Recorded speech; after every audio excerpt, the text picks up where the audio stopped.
Muy bien, continuamos aquí en el programa. Está con nosotros el diputado provincial Fabián Palo Oliver. Diputado, bienvenido al programa, gracias por estar con nosotros. Muy bien. Pero muy bien, además para hablar de varios temas del ámbito parlamentario, porque además estamos en la parte final del año parlamentario, que concluye normalmente, concluye en octubre, pero se extiende hasta noviembre y después piensa el periodo extraordinario. Pero hay varios proyectos y hay uno del comercio justo que está promoviendo usted. ¿Qué significa esto de el comercio justo? Bueno, en realidad primero decir que el comercio justo obviamente que no es nuevo. En la década del 50, estamos hablando de 70 años atrás, se comenzó a promover en Estados Unidos, finales de la década del 60 en Holanda, y a partir de ahí obviamente que hubo un trabajo en la mayoría de los países europeos. En Argentina empezó a tomar fuerza con la crisis del 2000, 2005. Acá es lo que se conoce como economía social. Lo que intentamos es que haya una ley donde el Estado tenga un rol fundamental a través de distintos ministerios. Estamos proponiendo un trabajo que sea transversal y la conformación de una mesa que promueva el comercio justo. Está sostenido en 3 pilares fundamentales. El primero de ellos es que es una forma de comercialización alternativa al comercio que se concentran en las grandes corporaciones, en las grandes cadenas de comercialización, supermercados, shopping, y lo que busca fundamentalmente es darle posibilidades a lo que comúnmente se llaman terceras marcas. Si uno recorre la góndola de un supermercado y presta atención a las marcas, van a ver que la misma fábrica hoy en nuestro país te fabrican, que es la aceitera Deza, te fabrica 5 aceites. Y así sucesivamente con cada uno de los productos de primera necesidad. Pasa lo mismo con el tomate, pasa lo mismo con la yerba. Concentran y a partir de ahí obviamente te imponen el precio de los productos. Cuando se habla de aquellos que son formadores de precios, justamente son estas grandes cadenas comerciales que tienen la posibilidad de hacerlo a partir de la concentración de distintas marcas desde un mismo sector de producción, es decir, desde una misma unidad económica que las produce. Por el otro lado, tiene la finalidad de que sea una producción limpia, amigable obviamente con el ambiente, se promueve mucho y se trabaja mucho en lo que es todo lo que tenga que ver con verduras, por ejemplo la agricultura, a partir de no la utilización de tóxicos, sino con métodos mucho más limpios. ¿Y qué es lo que se pide? ¿Que el Estado vea que eso se cumpla? Sí, de todas formas hay a nivel internacional, hay empresas que certifican que una empresa cumpla con las pautas del comercio libre. La que yo te decía fundamentalmente son la que no haya explotación infantil, que no haya discriminación, que haya igualdad de género entre mujeres y hombres, igualdad de pago a los laburantes, que sea amigable con el ambiente, o sea, que sean empresas que no contaminen, y obviamente que como contrapartida está el consumidor, y ahí es donde el Estado tiene que trabajar muchísimo para promover cambios de conducta en los propios consumidores, que paguen precios justos, que puedan adquirir estos bienes en distintos lugares que se han promovido desde el Estado provincial, y el Estado provincial obviamente con un acompañamiento en todo sentido, desde la logística, la capacitación, la promoción de los productos que se elaboren en esta cadena de comercialización y después de distribución y venta. Ahora, ¿y el Estado garantizaría ese cumplimiento de los ítems de alguna forma? No sé, qué sé yo, un sello, una garantía. Hay lugares que, aparte de que hay empresas que te certifican como si fuera la ISO claro, por para ejemplo. las industrias, aparte de haber, y hay algunas muy conocidas a nivel internacional, hay en algunos lugares que el propio Estado crea su propia marca y su propia certificación. Nosotros entendemos que lo mejor es que el Estado provincial cree su propia marca y que sea el Estado provincial quien certifique que hay productores que cumplen estas condiciones. Claro. El objetivo es fundamentalmente que haya otra ética en la comercialización, en las reglas de comercialización, que no haya discriminación, que no haya imposición de precios por parte de las grandes cadenas.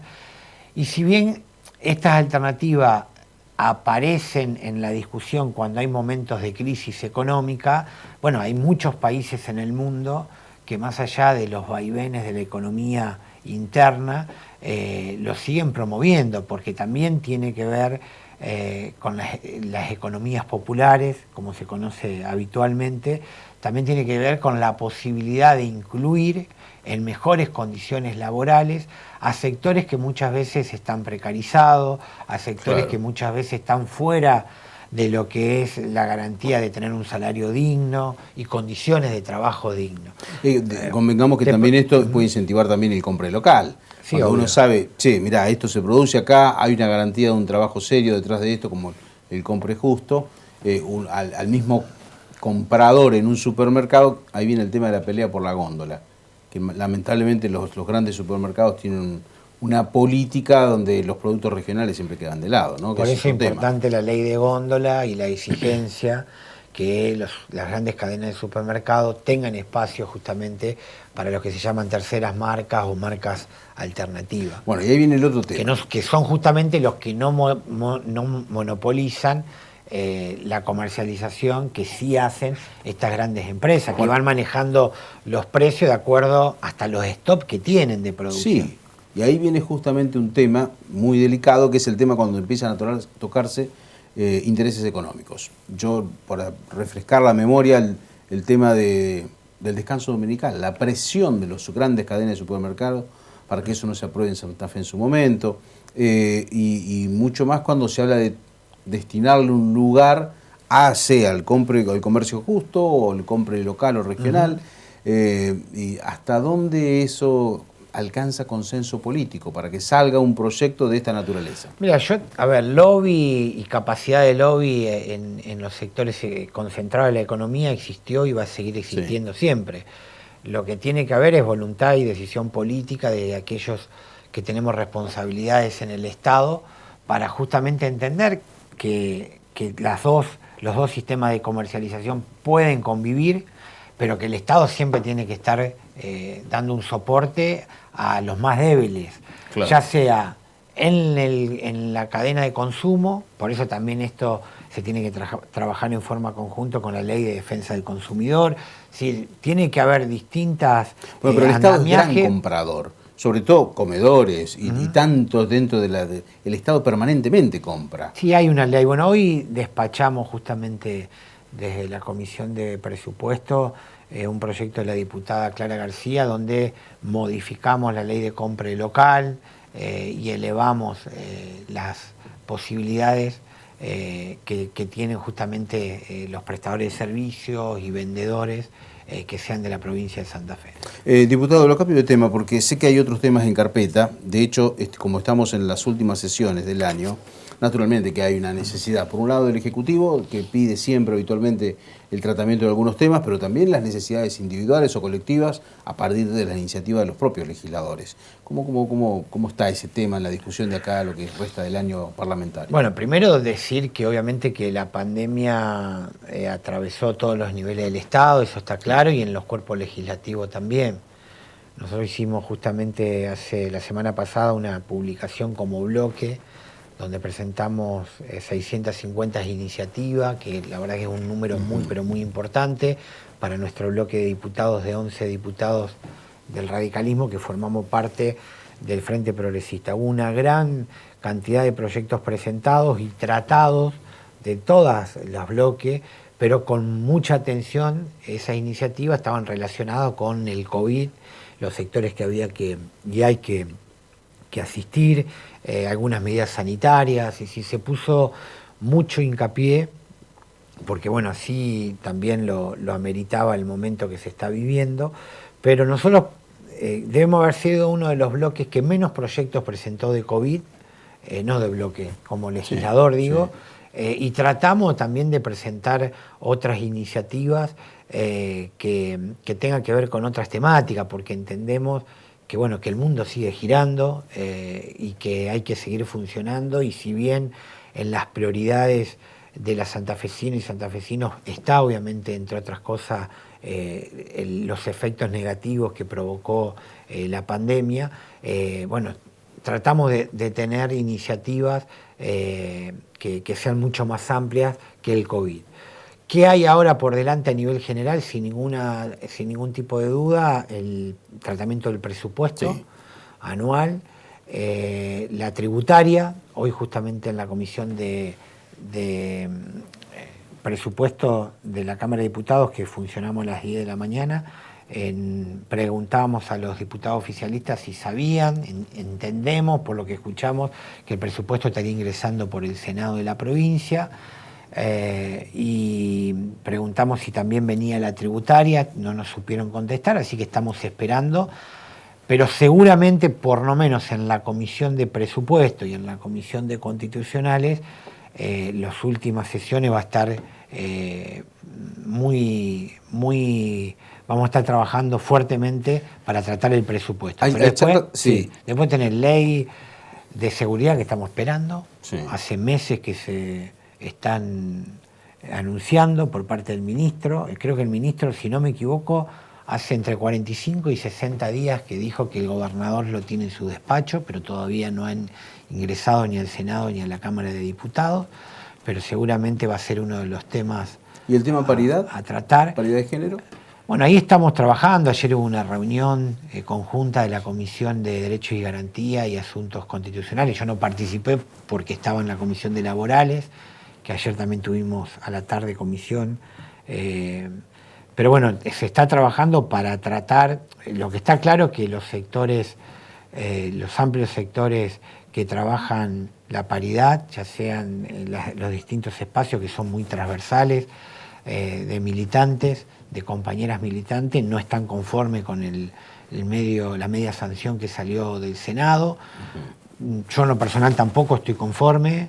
Creo que hay un error muy grave en el artículo número 5, en el artículo 5 de esa sanción. Están modificando el sistema de distribución DOM y hay una alteración, inclusive una violentación a lo que es el espíritu del sistema de distribución de bancas, en el caso de los consejos municipales, en el caso de la legislatura. Bueno, no se está discutiendo la temporalidad, es decir, la ley propone que recién se va a aplicar en el año 2023.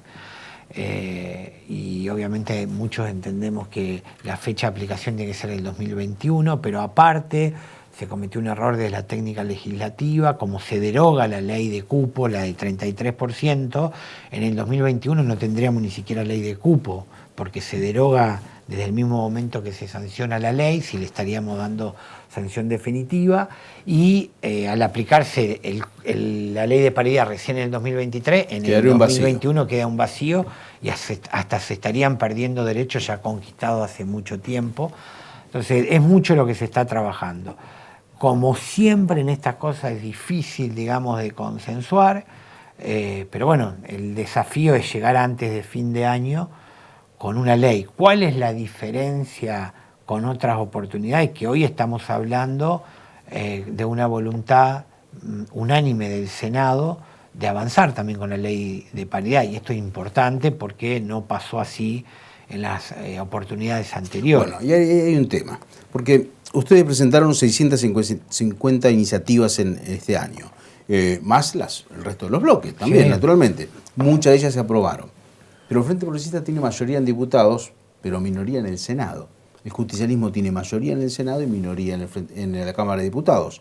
Si acá no hay consenso o acuerdo entre ambas cámaras, es imposible, o de hecho todos los años pasan proyectos importantes que pierden estado parlamentario.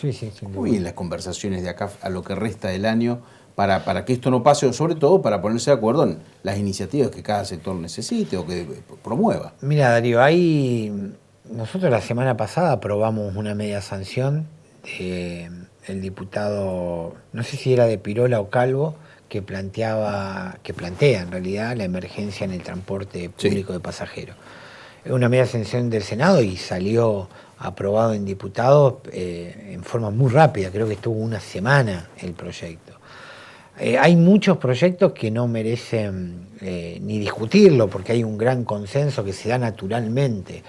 Donde se traban mucho los proyectos es porque no hay voluntad en realidad. Cuando hay voluntad política, los consensos se construyen rápidamente. Algunos tienen un poco más dificultades que otros, pero se construyen. A ver, ¿por qué no tuvimos paridad? Porque no había voluntad política en el Senado de la provincia para sacarlo. Y esto es un dato de la realidad. No es que si se enojan los senadores, lo siento, pero es un dato de la realidad. Sí, sí. Hoy hay voluntad política de sacarlo, entonces podemos demorar más o menos, hay algunas diferencias hasta dónde avanzar con la paridad, pero va a salir, va a haber un tratamiento por parte de la Cámara de Diputados. Y así te puedo decir con cada uno de los proyectos. ESI, que significó un proceso de discusión, educación sexual integral, un proceso de discusión muy importante, no va a pasar en el Senado, porque hay senadores que entienden y han recibido, por ejemplo, a los arzobispos en su momento y se comprometieron a algo que, obviamente, si aprueban la media sanción de diputados, estarían faltando a ese compromiso que asumieron. Pero bueno, cada uno fija su posición. Nosotros entendemos que Iglesia y Estado tienen que ir por separado. Nuestro país, a partir de la reforma del 94, la Iglesia dejó de tener la incidencia, tenemos un Estado laico, tenemos una educación laica. Algunos miembros de la Cámara de Diputados, bloques que votaron en contra, entre otras cosas, discutían el término de laico. Y la verdad que discutir si nuestra educación es laica o libre es una discusión que ya pasó hace 40 años. Entonces, honestamente, me parece que hay cuestiones que no va a haber consenso porque, bueno, hay diferencias de fondo, conceptuales, de cuál debe ser el rol del Estado. Todos coincidimos que tiene que haber educación sexual en los establecimientos educativos. Y de hecho yo tengo 51 años y en la primaria, en la escuela San Cayetano, escuela confesional, di educación sexual, pero es la educación sexual biológica, digamos. Nosotros entendemos que la educación integral con perspectiva de género, no con ideología de género, porque el género no tiene ideología, con perspectiva de género, es necesario porque son datos de la realidad, es lo que los chicos hoy aprenden. Si no lo aprenden en la escuela, lo aprenden viendo pornos. Entonces, nosotros entendemos que el rol del Estado tiene que ser en esto muy claro. ¿Qué le vamos a esconder a los chicos? Que existe la homosexualidad. Claro, si vos tenés sectores que todavía siguen sosteniendo que la homosexualidad es una enfermedad, muy difícilmente van a estar de acuerdo de que eso se trate en la escuela. Pero lo que se trata de la educación sexual integral, que aprobamos la media sanción, es dar educación sexual desde la biología, pero con perspectiva de género. Y esto, les guste o no les guste a aquellos sectores que están en contra, es lo que viven nuestros pibes hoy. La educación sexual integral tiene como objetivo evitar los embarazos no deseados, no promover el aborto, al revés, evitar los embarazos no deseados, que eso se lo puede garantizar con una educación biológica, te puede decir cualquiera, con perspectiva biológica, nada más. ¿Para qué? La de género. La de género es para evitar los abusos, para que los chicos entiendan que sus cuerpos mandan ellos y no terceros. La verdad que si estas cosas vos no las discutís en la escuela, los pibes los discuten en otro lado, los charlan en otro lado, lo aprenden desde el porno, por más que muchos cuando se dice esto se pongan en una situación de negación. Bueno, en eso no nos vamos a poner de acuerdo, no va a haber consenso, porque de hecho la provincia de Santa Fe, desde el Frente Progresista, viene aplicando un programa, y Omar Perotti lo mantuvo el mismo equipo y demás, un programa de educación sexual integral. Lo que pretendemos ahora es que sea ley, entonces hay mucha hipocresía también. ¿Por qué? Porque ¿qué te dicen los que están en contra? Bueno, hay un programa provincial, pero no es obligatoria para todas las escuelas. Y la verdad que eso es un furcio en términos de igualdad, de equidad y de lo que debe ser el rol del Estado muy grave, que si viene desde un ciudadano común, lo podemos charlar, pero si viene desde la política, desde alguien que hace política y tiene responsabilidad en el Estado, es gravísimo. Porque lo que te están diciendo esos legisladores es que los pibes no van a tener igualdad educativa en este tema y que resuelva la directora de las escuelas, los docentes, etcétera, etcétera. La verdad que es una rica discusión. A mí la sesión del otro día creo que fue una de las más importantes en los últimos tiempos, con una característica, y termino porque lo quiero destacar. Cuando yo ingresé en la Cámara de Diputados en el año 2015, era uno de los diputados más jóvenes, con 46 años. Hoy, de los 50 diputados más grandes que yo, apenas hay 11 diputados. Yo soy el diputado número 12. Todos los otros son pibadas de 30, 35 años, hasta 40 años. Y la verdad que la impronta que le están poniendo a la discusión legislativa es muy enriquecedora, lo mismo que el hecho de que haya casi el 50% de mujeres en la Cámara de Diputados. Y ustedes, que son cronistas legislativos, lo ven, más allá del que nunca hubo tanta mujer. Que es importante que haya experiencias también, gente con experiencia. La verdad que es un buen momento para dar esta discusión. Fabián, muchísimas gracias por tu tiempo. A vos, gracias.